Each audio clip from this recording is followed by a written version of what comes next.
पुरुषाय विद्महे महादेवाय धीमहि तन्नो रुद्र प्रचोदयात्।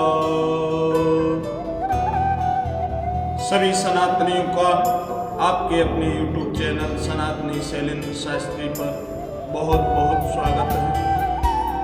सभी सनातनियों को मैं सनातनी शैलेंद्र शास्त्री ओम नमो भगवते रुद्राय नमः। आज हम इस वीडियो के माध्यम से जानेंगे कि होलाष्टक से लेकर होलिका दहन तक जो हमारे सौरमंडल के नवग्रह देव हैं, नवग्रह देवता हैं, 9 ग्रह हैं, वो किस प्रकार से प्रत्येक जीव को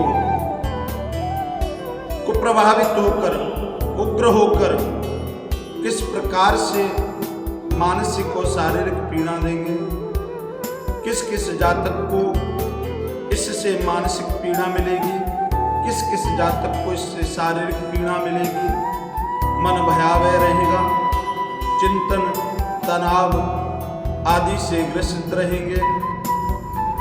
इन सारी समस्याओं का जिन जातकों पर प्रभाव है उन जातकों को होलाष्टक से लेकर होलिका दहन तक इस सभी प्रभाव से बचने के लिए क्या उपाय करना है, किस उपाय के करने से सारे संकट नष्ट हो जाएंगे।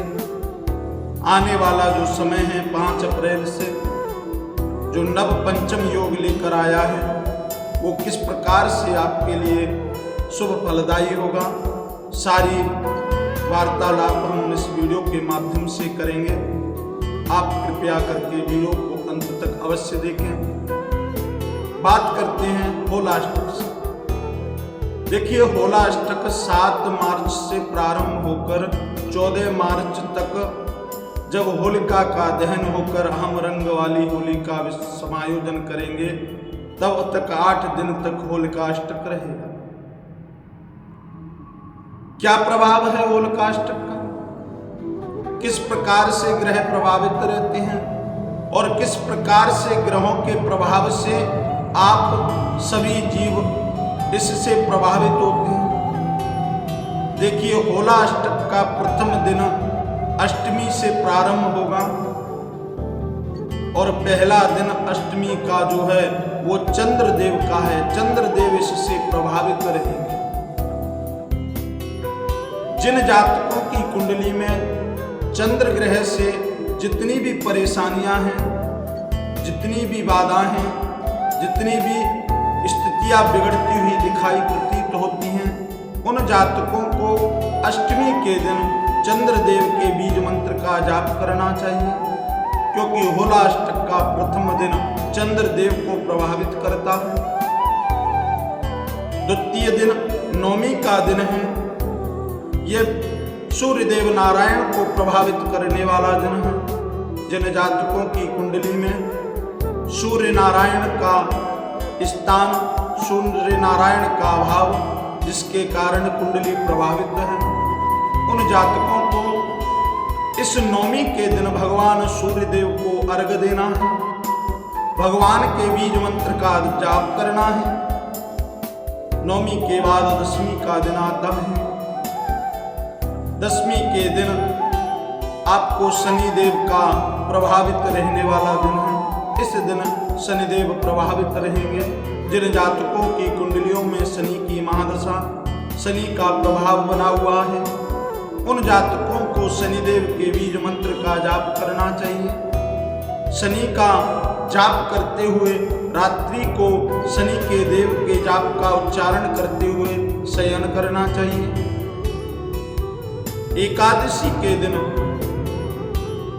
जो आपका शुक्र देव का, शुक्र ग्रह का प्रभाव रहेगा, होलाष्टक में शुक्र ग्रह इस दिन प्रभावित रहेंगे।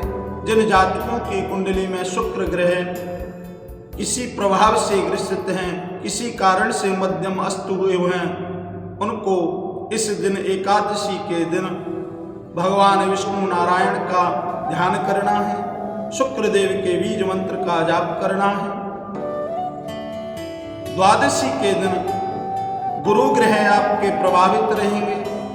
गुरु ग्रह के प्रभाव से बौद्धिक मानसिक पीड़ा रहेगी। जिन जातकों की कुंडली में उस जातक की कुंडली उस ग्रह से गुरु के ग्रह से प्रभावित है, उन्हें गुरु मंत्र के बीज मंत्र का जाप करना चाहिए। त्रयोदशी के दिन होलाष्टक में बुध ग्रह प्रभावित रहेंगे। जिन जातकों की कुंडलियों में बुध ग्रह प्रभावित कुंडली ग्रसित है, उन जातकों को बुध ग्रह के बीज मंत्र का जाप करना चाहिए। चतुर्दशी को मंगल ग्रह इस होलाष्टक में प्रभावित रहेंगे और जितने भी जातक जिनकी कुंडली में मंगल ग्रह से दोष बना हुआ है, मंगल ग्रह से वो कुंडली प्रभावित है, उनको मंगल ग्रह के बीज मंत्र का जाप करना चाहिए और हनुमान जी के सुंदरकांड हनुमान चालीसा को निरंतर पढ़ते रहना चाहिए।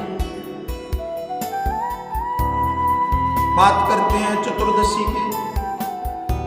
चतुर्दशी के दिन राहु ग्रह से प्रभावित रहेंगे और राहु ग्रह उग्र रूप में रहेंगे। जिन जातकों की कुंडली में राहु ग्रह का दोष बना हुआ है, उनको राहु के बीज मंत्र का जाप करना है। इस प्रकार से अष्टम भाव 8 दिन तक, होलाष्टक के 8 दिन तक ये ग्रह प्रभावित रहेंगे। जिन जिन जातकों की कुंडली में ग्रहों का प्रभाव है, उनको अपने अपने बीज मंत्र का जाप करना है। देखिए, होलिका दहन के समय एक बहुत बड़ा उपाय करना है। जब होलिका का दहन होगा, उस दहन में जब हम सभी उस अग्नि में उस लकड़ी समिधा को समाहित कर देंगे और होलिका का दहन कर देंगे, तभी ये ग्रह प्रभाव से मुक्त होंगे और अपनी शक्ति अपने पुंज में वापस लौटेंगे। सभी को इस होलिका के दिन एक बहुत बड़ा उपाय करना है।